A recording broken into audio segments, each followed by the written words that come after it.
scene. I can give you what you want, but you got to go home with me. I forgot some good old love, and then I got some in store. When I get through throwing it on you, you got to come back for more. Boys and things will come by the dozen, but that ain't nothing but drugstore loving. Pretty little thing, let me light your count, cause mama, I'm sure hard to handle now, yes around.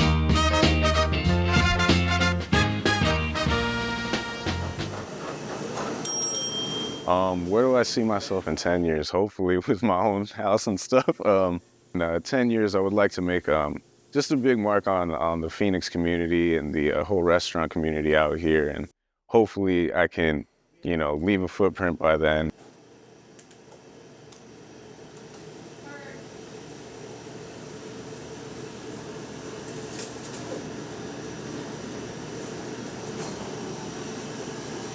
What a beautiful morning. That's ridiculous.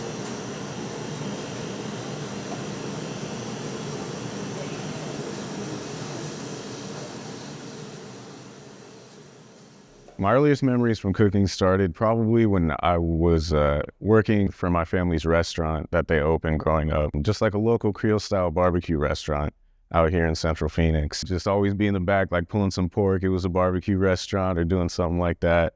And then once I finally got my first job in high school, I started as a dishwasher. And then one thing led to another. One day, a chef came up to me and said, "Hey, I need you to clean this box of kale." And I'm all like, I do not have my food handler's license. I don't know if I'm qualified. He's like, "Come on, I'll show you." And then maybe like 2 months later, next thing I know, I'm cooking on the grill. How you doing, Gia? Good, how are you doing? Good.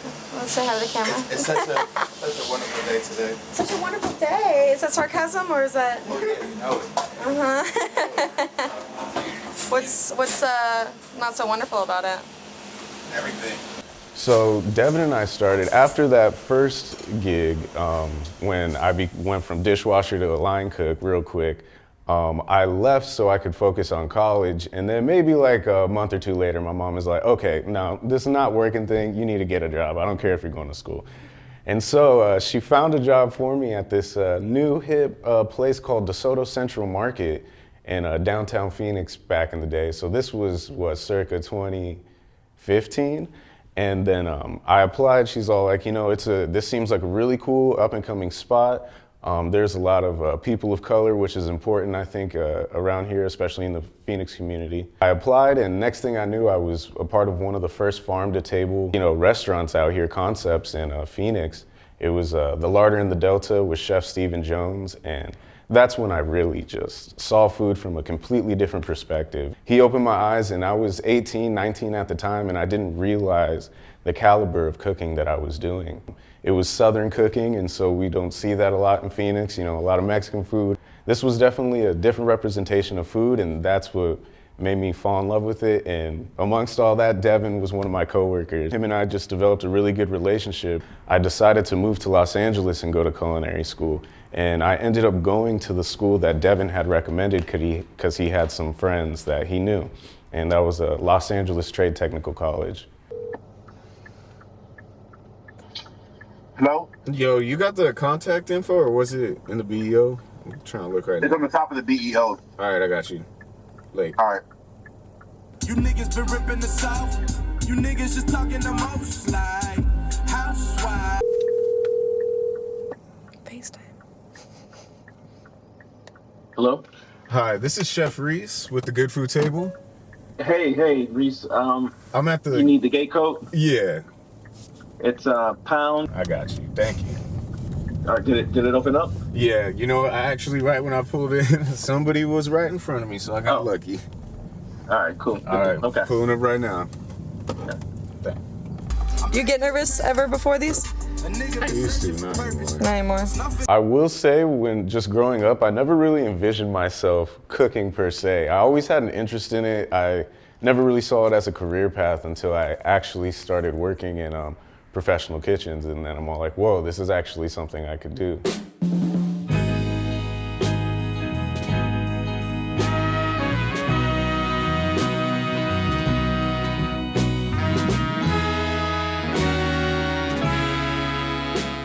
She's like this heart that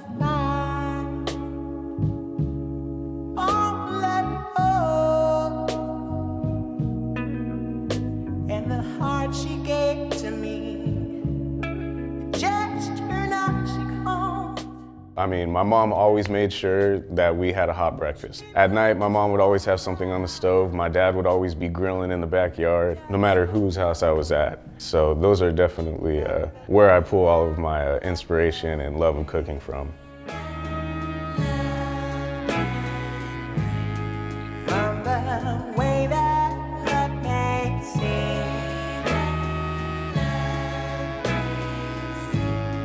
but I'll try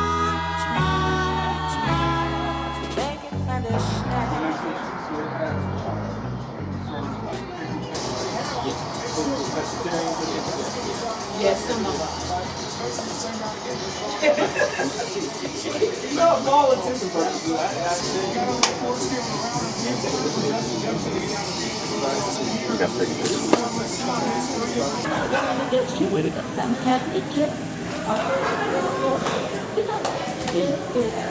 How y'all doing?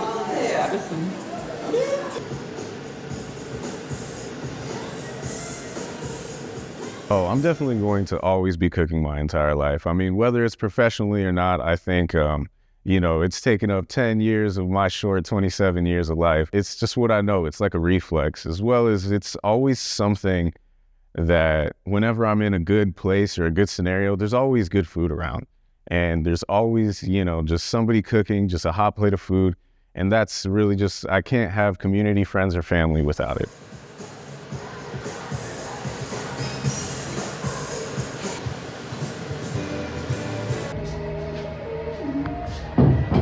Started off.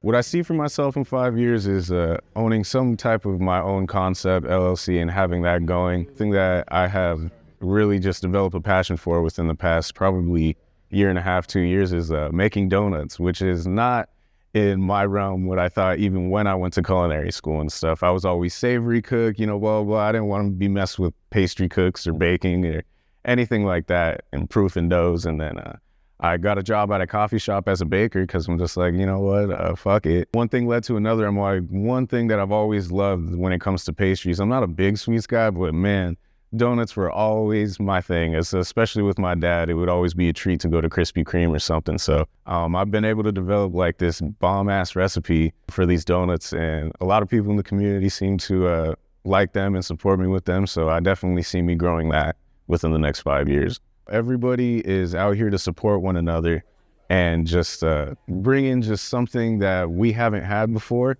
And it's just a really, really big community, though. I will say everybody shows up to each other's events. Everybody is trying to push each other and do different things and start new concepts left and right. And I think it's a part of like a big heartbeat that's going on right now in Phoenix. The way that the culinary scene is kind of coming out and erupting, as well as the hospitality scene, the drink scene.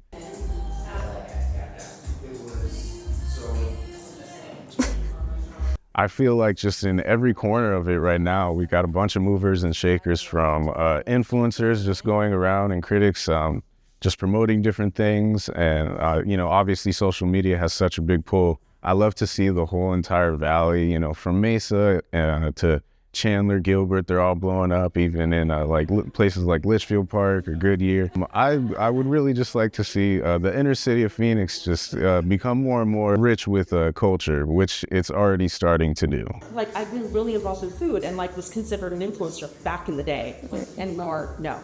But just going and supporting the restaurants or the places and saying hey, we want to support. I don't have much of a budget though. Josh Hebert had an improv restaurant called Posh Restaurant, and on Thursdays he would do industry nights. So we'd all go in, and the dishes were $5, $8, $10. Drinks were $10. He was like, I can do this, but I also want a full restaurant. The economy stinks. It was 2010, I think, and the economy stunk. Nobody had any money, but it was like we got to get together every week, pretty much there, and Petit Maison. Their Friday night, Saturday night, they had stack meal, and it was $10, and then they had $5 basically a cooler drink, and we would sit there and shoot the shit and hang out, and then get to eat. And they would bring in different chefs and different people from the community. That's good for it too, which was amazing. Okay. Yes. Because it wasn't even like professional chefs. Yeah.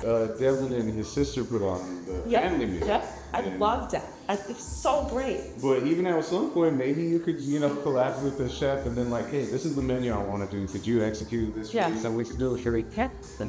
But for me, because I feel like the Indian thing is so different because you are cooking flavors that clash on purpose, right? So it's going to be salty, sour, and a little sweet, all with one thing, all in one dish. And so chefs have a really hard time kind of wrapping their heads around Indian food.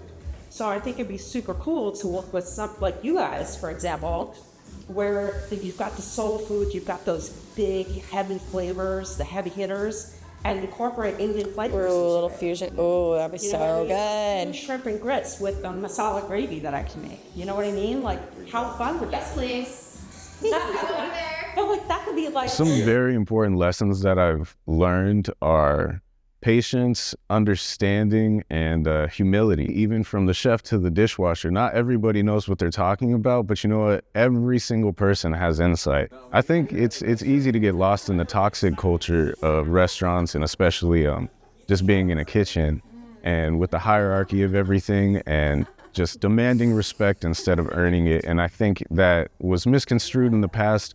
But with this new generation of chefs, cooks, I think there's a total different perspective on that. Everybody does have a specific role, but nobody is better than anybody. And you can learn from people that you wouldn't even expect, whether it's, somebody's mama, abuelita just selling some, tacos at a stand, on Sunday nights, or whether it's the dishwasher in the back, and obviously like some master chef that you come across. Everybody has some insight and some knowledge that you don't have. So maintaining relationships and understanding community and just being there for the people around you that show up for you, it's extremely, extremely, extremely important. And that's what it's all about. And even outside of culinary, even bigger than hospitality, it's just human nature. It's just, treating people like how we should. And it's really the most humble way. It's just sitting down with food, and that's how we all relate to one another as humans. So.